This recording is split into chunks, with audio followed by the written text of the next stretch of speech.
anchorage is incredibly rolly. Putting out a stern anchor to try to turn the boat. She's coming around. Our secondary anchor is wedged in the sand somewhere out there.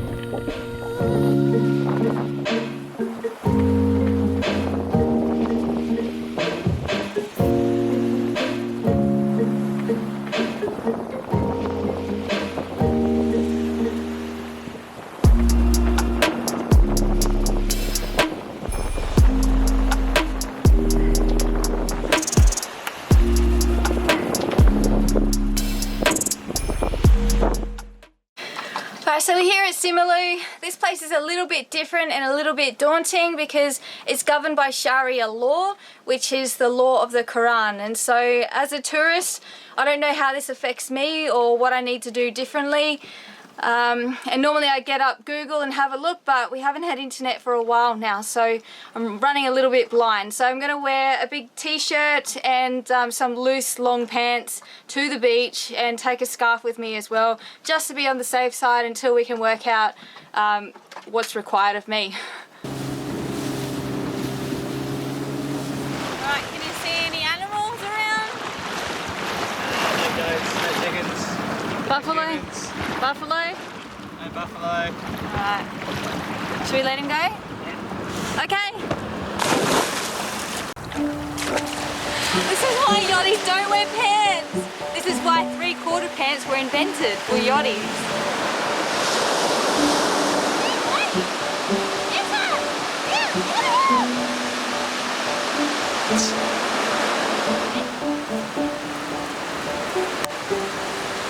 But it's like, no, I don't want anything small. I want a big coconut or a big stick. Nothing else. You know, whenever he's rolling in stinks, it's going to be something dead there or something disgusting. And like, but it's hard because he looks like he's having such a great time, so you don't want to interrupt him. But yeah, I think I need to wash him again.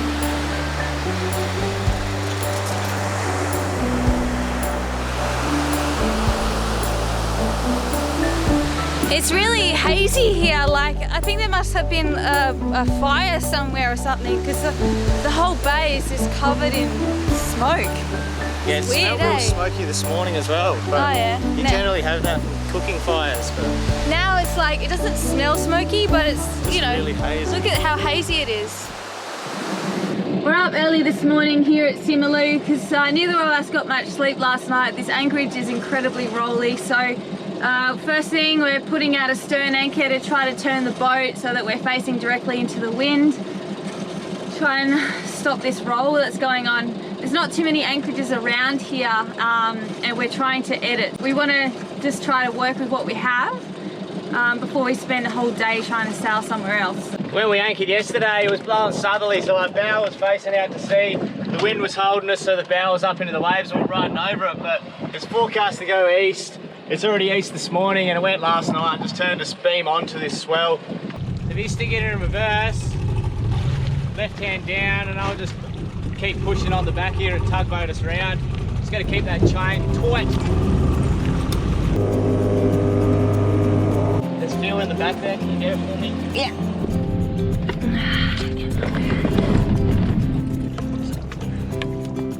She's coming around. You reckon that'll win? Just to pull it tight, to set that rear anchor, we'll pull up on the front.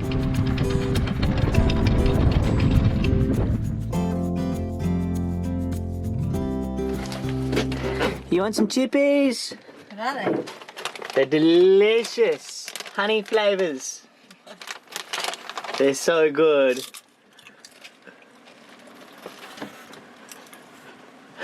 Oh, what? No! Happy honey butter. Oh, that is disgusting. That is... Oh, the butter is like fake. Oh, the Indonesian butter is disgusting, and it's like cheesy, like oh. Oh, can I have a drink? They are disgusting. Ah! They're so bad. Do you want some water or something? What have you got now? Unless I'm taking snacks from Yosh.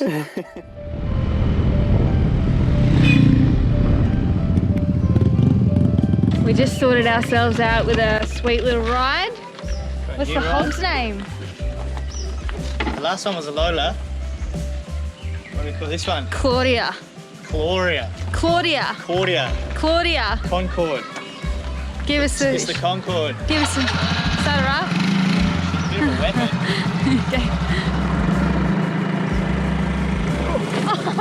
So we're heading into the main town now, Cinnabang, to see if we can get some fresh fruit and vegetables. Pretty late in the day though. Yeah, it's pretty late. Not sure how far away it is exactly, so... Hello! Is this it or? Fried fish. Chili. Hello. What kind of kilos, eh?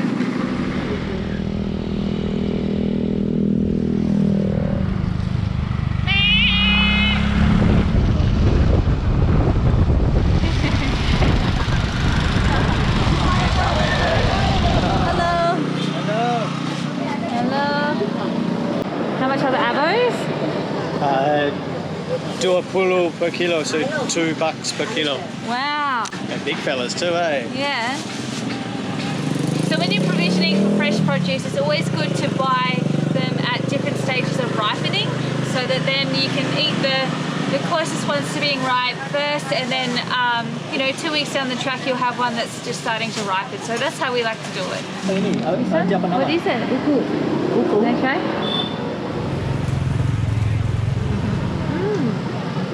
Very sweet. The ladies just showed me a new fruit. It's called huku. Ruku. Ruku. And it's very sweet. A little bit like a lychee. So I'm going to get half a kilo.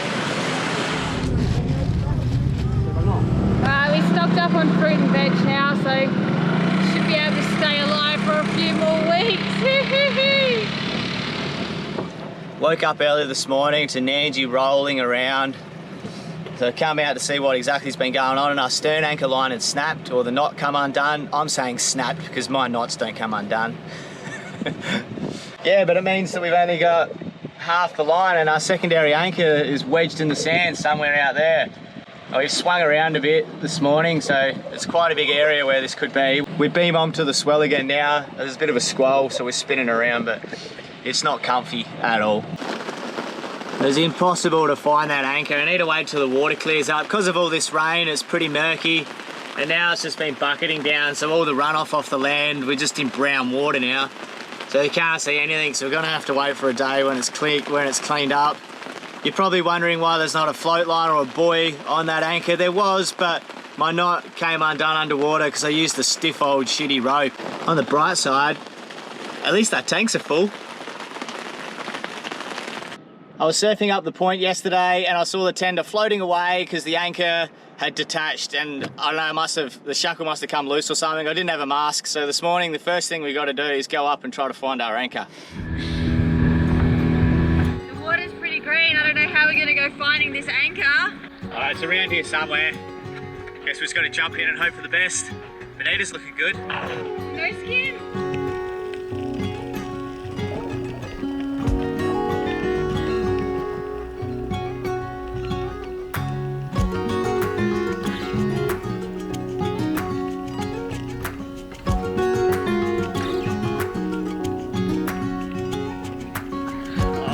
We found her, it's straight down. Can we get it, Bon?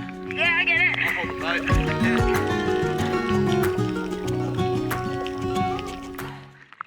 Good stuff. Oh yeah, one anchor down. One down, one more to go. What? What did you find? I also found 200,000 rupiah. That's 20 bucks. It's 20 bucks, but that probably fell out my pocket.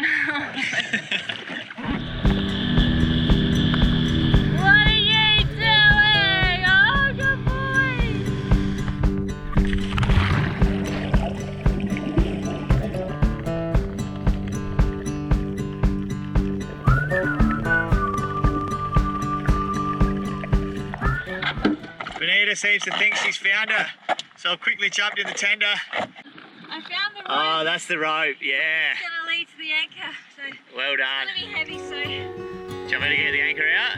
I think I'll be right. You sure? I haven't seen it yet. Oh, come over here and give me that rope. Well done. arrived down at Sima. Unhook it. I should be able to muscle it. There she goes.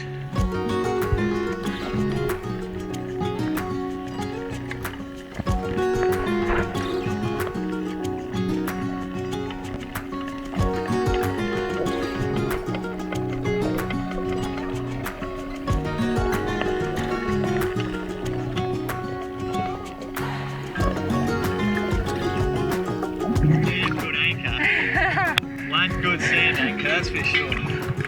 Well done. Yeah! Woo! Well done. Yes. How far off were we to start with?